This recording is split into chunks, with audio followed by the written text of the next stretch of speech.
बल्कि फंक्शंस मौजूद होते हैं, बने बनाए बिल्ट इन फंक्शंस होते हैं, सिर्फ आप उनको कॉल करते हैं और डाटा देते हैं। वो आपको हम जब कॉल करते हैं तो कुछ डाटा देते हैं, वो डाटा के ऊपर प्रोसेसिंग करते हैं वो फंक्शन और आपको आउटपुट देते हैं। तो यहाँ पर मेंशन किया हुआ do not store state, state कोई स्टोर नहीं करते। इनकमिंग डाटा को जो डाटा हम लोग पैरामीटर्स पास करते हैं तो उसको चेंज नहीं करते, ओरिजिनल डाटा को चेंज नहीं करते, बल्कि अपने पास वेरिएबल्स में कॉपी रखते हैं और उनके ऊपर वर्किंग करते हैं। फिर एक और पैराडाइम है जिसको लॉजिक पैराडाइम कहा जाता है। प्रोलॉग एक लैंग्वेज है, बहुत ज़्यादा फेमस है लॉजिक प्रोग्रामिंग के लिए। ये लॉजिक प्रोग्रामिंग क्या होती है? लॉजिक प्रोग्रामिंग में फॉर एग्जांपल मैं कहता हूँ A is a friend of B and B is a friend of C, ठीक है? तो क्या मैं ये कह सकता हूँ कि A is a friend of C? Mostly ये लैंग्वेज पैटर्न मैचिंग के लिए हम लोग यूज़ करते हैं। नेक्स्ट है डिक्लेरेटिव लैंग्वेज। यहाँ ये ऐसी लैंग्वेजेस जिनमें हम ये नहीं बताते कि काम करना कैसे है, बस ये बताते हैं कि क्या करना है, तो वो डिक्लेरेटिव लैंग्वेजेस होती है। जैसे एसक्यूएल लैंग्वेज है, उसमें हम ये बताते हैं select static from this table, हम ये बताते हैं कि हमें ये डाटा चाहिए। अब वो डाटा कैसे कलेक्ट करेगा ये हम डिटेल में प्रोग्राम नहीं करते कि वो डाटा बैकएंड के ऊपर जाकर कैसे कलेक्ट करेगा, किस तरह कौन कौन सी रो से डाटा किस तरह उठाएगा, ये हम नहीं बताते। बस हमने सिर्फ मेंशन करना होता है कि हमें इस तरह का डाटा चाहिए, select column name from table name. तो जैसे एसक्यूएल है एक लैंग्वेज है, वो डिक्लेरेटिव लैंग्वेज है, उसके अंदर हम डिटेल्स नहीं बताते कि डाटा को मूव कैसे करवाना है, बस हम ये बताते हैं कि इस तरह का डाटा चाहिए या इस तरह का डाटा मूव करना है। अच्छा, लैंग्वेज इवैल्यूएशन क्राइटेरिया, उसके बाद ये बात आती है कि हम कैसे कहें कि कौन सी लैंग्वेज अच्छी है, मतलब कौन सी लैंग्वेज ज़्यादा बेहतर है दूसरी लैंग्वेज से। कि डेस्कटॉप एप्लीकेशन के लिए C# भी यूज़ होती है, VB.NET भी यूज़ होती है, वेब डेवलपमेंट के लिए PHP भी यूज़ होती है और .NET भी यूज़ होती है। तो हम क्या क्राइटेरिया है जिसकी बेस पे हम कहें कि ये लैंग्वेज ज़्यादा बेहतर है दूसरी लैंग्वेज से? तो मोस्टली ये 4 चीज़ें डिस्कस की जाती हैं। पहला readability, writeability, reliability and cost.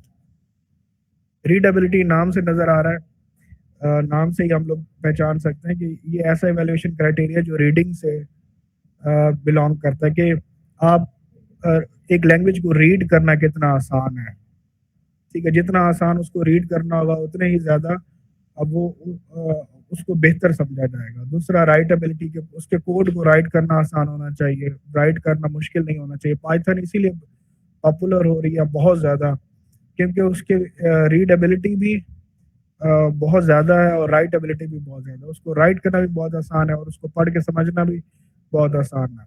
अगर किसी पर्सन ने कोई भी लैंग्वेज रीड की हुई या पाइथन के अलावा किसी भी लैंग्वेज की समझ है और वो पाइथन को फर्स्ट टाइम जब रीड करेगा तो उसको किसी एक्सटर्नल पर्सन की, किसी एक्सटर्नल हेल्प की जरूरत नहीं पड़ेगी कि उसको सब कोई बात समझ ना आ रही हो, बस वो कोड रीड करता रहेगा, उसको समझ आती जाएगी कि पाइथन का कोड उस लैंग्वेज में कोड ये था, यहाँ पर कोड ये है।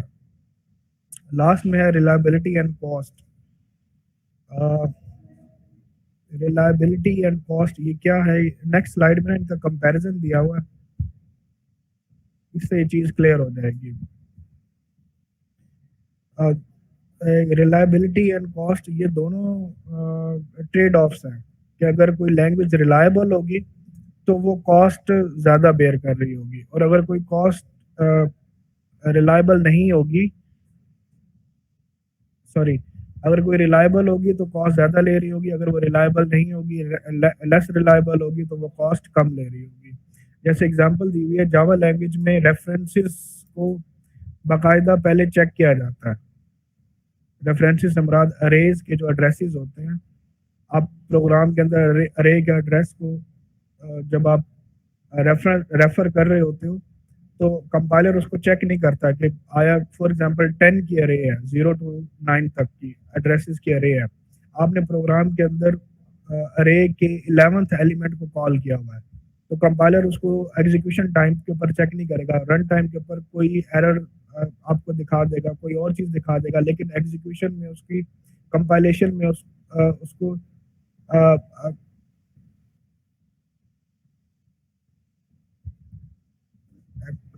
जावा जो है वो उसको चेक करेगा, सी का जो प्रोग्राम है वो उसको चेक नहीं करेगा। C does not require index range checking. Sorry, मैं ऑपोजिट बोल गया कि जावा का जो प्रोग्राम है वो इंडेक्सेस चेक करता है, लेकिन सी का जो प्रोग्राम है वो इंडेक्सेस चेक नहीं करता कि आपने इंडेक्सेस जो मेंशन किए हुए हैं एलिमेंट को रेफर करने के लिए क्या वो ठीक है या नहीं ठीक। तो एग्जीक्यूशन सी के प्रोग्राम की फास्ट होगी, लेकिन जावा के प्रोग्राम की स्लो होगी। अगर आप अरे का कोई प्रोग्राम टाइप कर रहे हैं, रन कर रहे हैं, लेकिन ऑब्वियस सी बात है, रिलायबल कौन सा ज्यादा होगा? जो पहले चेक कर रहा है। जावा पहले चेक कर रहा है कि आया कि ये जो रेफर किया गया है, जो इंडेक्स मेंशन किया गया है, ये वाकई एग्जिस्ट भी कर रहा है या नहीं कर रहा। तो उसमें वो टाइम ज्यादा लेगा, जावा टाइम ज्यादा लेगा, लेकिन सी प्लस प्लस टाइम कम लेगा। तो कॉस्ट कम है, लेकिन रिलायबिलिटी सी प्लस प्लस की सॉरी सी लैंग्वेज की कॉस्ट कम है, और रिलायबिलिटी भी ऑब्वियस सी बात है कम। तो ये 4 पॉइंट्स हैं जो लैंग्वेज को एवेल्युएट करने के लिए मोस्टली यूज किए जाते हैं कि उसकी रीडेबिलिटी कैसी है, राइटेबिलिटी कैसी है, क्या वो प्रोग्राम जो कोडिंग हम करते हैं वो रिलायबल है, और वो कॉस्ट कितनी ले रहा है। Cost in terms of memory भी समझी जाती है, और cost in terms of CPU cycle भी समझी जाती है। दोनों चीजें आ जाती हैं इसके अंदर। सर जी सर, बट इस सिनेरियो में जो आपने एग्जांपल दी है, इस सिनेरियो में अगर हम देखें तो सी की कॉस्ट तो कम है कि वो जल्दी एग्जीक्यूशन हो जाएगी, प्रोसेस जल्दी परफॉर्म हो जाएगा, लेकिन रिलायबिलिटी तो नहीं है कि अगर हमारे पास कोई ऐसा प्रोग्राम है जिसके अंदर हमें वेरिफिकेशन चाहिए कि क्या डेटा जो आ रहा है वो मैंने भी यही बात की है कि कॉस्ट एग्जीक्यूशन कम है, कॉस्ट तो नहीं होगी, लेकिन वो रिलायबल भी नहीं होगा। ठीक है, और अगर कॉस्ट ज्यादा है, जैसे जावा में कॉस्ट ज्यादा पड़ रही है कि वो चेक करता है कि वाकई ये एग्जिस्ट कर रहा है या नहीं कर रहा, ये रेफरेंस एग्जिस्ट कर रहा है या नहीं कर रहा, तो वो पहले चेक करता है। तो कॉस्ट ज्यादा पड़ रही है तो वो जाहिर है रिलायबल भी ज्यादा है। ठीक होगा सर, थैंक यू सर। वहां पर लिखा भी यही हुआ, शायद मैंने बोलने में कुछ गलत कर दिया। ठीक है, अच्छा अब आता है एल्गोरिदम। एल्गोरिदम से आप सब लोग वाकिफ होंगे। एल्गोरिदम क्या है? एक प्रोसीजर है टू सॉल्व ए प्रॉब्लम। किसी भी प्रॉब्लम को सॉल्व करने के लिए एक प्रोसीजर है जो नेटिव लैंग्वेज में लिख दिया जाता है, इंग्लिश लैंग्वेज में, या किसी स्पेसिफाइड फॉर्मेट में लिख दिया जाता है कि स्टेप बाय स्टेप प्रोसेस ये है, इससे आप प्रॉब्लम सॉल्व करते हैं। इनपुट देते हैं हम एल्गोरिदम को, और एल्गोरिदम क्या करता है? आउटपुट देता है। वो स्टेप बाय स्टेप प्रोसेस करने के बाद। तो प्रोग्राम और एल्गोरिदम में क्या फर्क है? प्रोग्राम लिखा जाता है प्रोग्रामिंग लैंग्वेज में, एल्गोरिदम लिखा जाता है सूडो कोड में।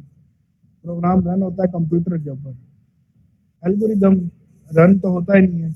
लेकिन एल्गोरिदम जो बनाया जाता है, या जो माइंड में जो चीज रख के बनाई जाती है, वो है मॉडल ऑफ कंप्यूटेशन, या कंप्यूटर का मॉडल, या आर्किटेक्चर ऑफ कंप्यूटर।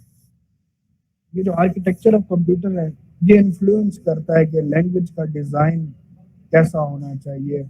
जो भी लैंग्वेज डिजाइन की जाती है वो ये देख कर बनाई जाती है कि वो जो बॉक्स है सीपीयू का, उसके अंदर सीपीयू है, उसके अंदर रैम है, और उसके अंदर हार्ड डिस्क है।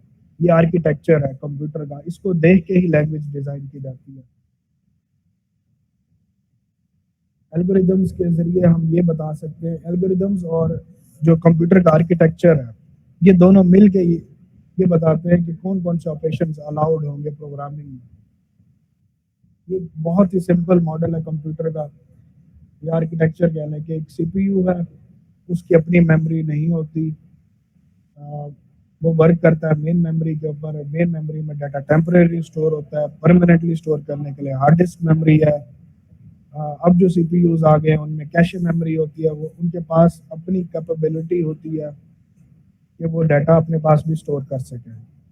ठीक है, मल्टीपल कोर्स वाले सिस्टम्स भी आ गए जो मेमोरी को शेयर्ड, जिनके साथ शेयर्ड मेमोरी होती है। इसके अलावा भी आर्किटेक्चर्स बहुत सारे हैं जैसे अब GPUs आ गए हैं, थाउजेंड्स ऑफ प्रोसेसर्स होते हैं जो एक ही वक्त में काम कर रहे होते हैं, ठीक है। उनकी बाज़ औक़ात उनकी डेडिकेटेड मेमोरी भी होती है और बाज़ औक़ात शेयर्ड मेमोरी भी वो यूज़ कर रहे होते हैं। तो जब हमने प्रोग्राम करना है